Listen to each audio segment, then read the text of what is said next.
Hello guys, how are you doing? This is the introduction from a new horror series. We're going to show you how to make a horror game from scratch to a game what can be published.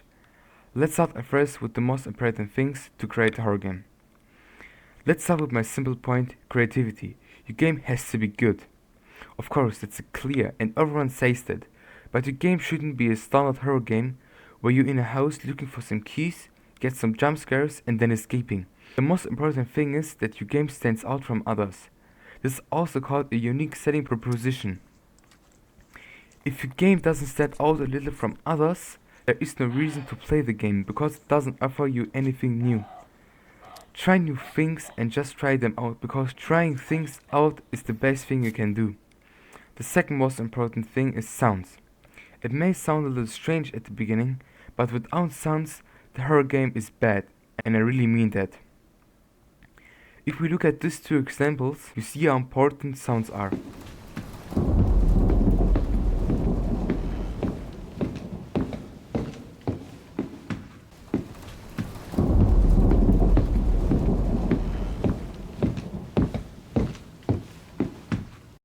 If we now look at the second clip, there we set the reverb a bit lower and set the delay volume a bit higher. Through this, we can see the focus is not anymore on the room, it's more on the player. The tense is much higher than before, and now if we are walking in this big house, we feel like someone is walking with us or maybe behind us, and the tense is much higher than before. So in this example, you can see what the different sounds can make. And for example, in these other games, you can see a good example why sounds are the most important things in a horror game.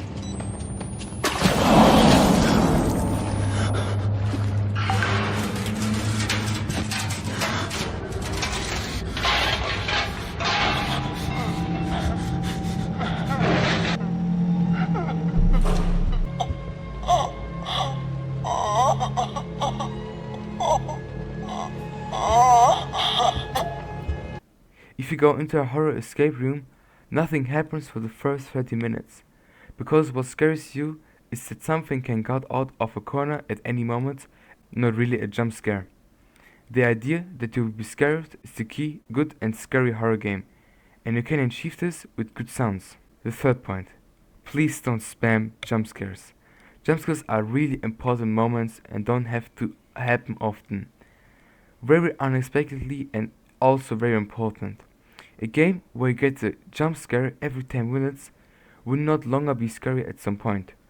So you could, for example, add a jump scare to your game. For example, your character starts here and walks through the hallway, then the tense is there really high. And then he goes right, and then the jump scare appears. That's how you basically can import in jump scare, but that's not what we want. We want that the jump scare is unexpected.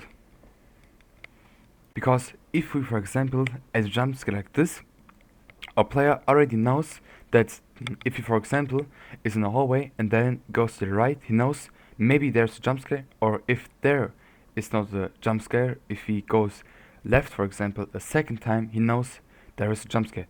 So we have to place a jump scare really unexpected and really not that often. So the jump scare is something special. For example, look at this clip here. You're just waiting for a jump scare to happen because this is a horror video, right? So I would show you a jump scare. But no, the jump scare is not happening. And that's exactly what you have to do in a horror game. You have to build the image that something scary is going to happen, but at the end of the day, nothing happens really. So it's really scary for the person. That's basically how you build a good horror game. I hope you liked this little short introduction into my horror series. This is only a simple video, just like summarize everything in one video.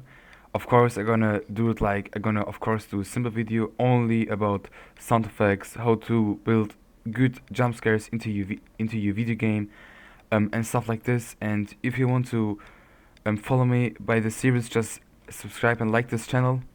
And I see you in the next Unreal Engine 5 tutorial. Bye.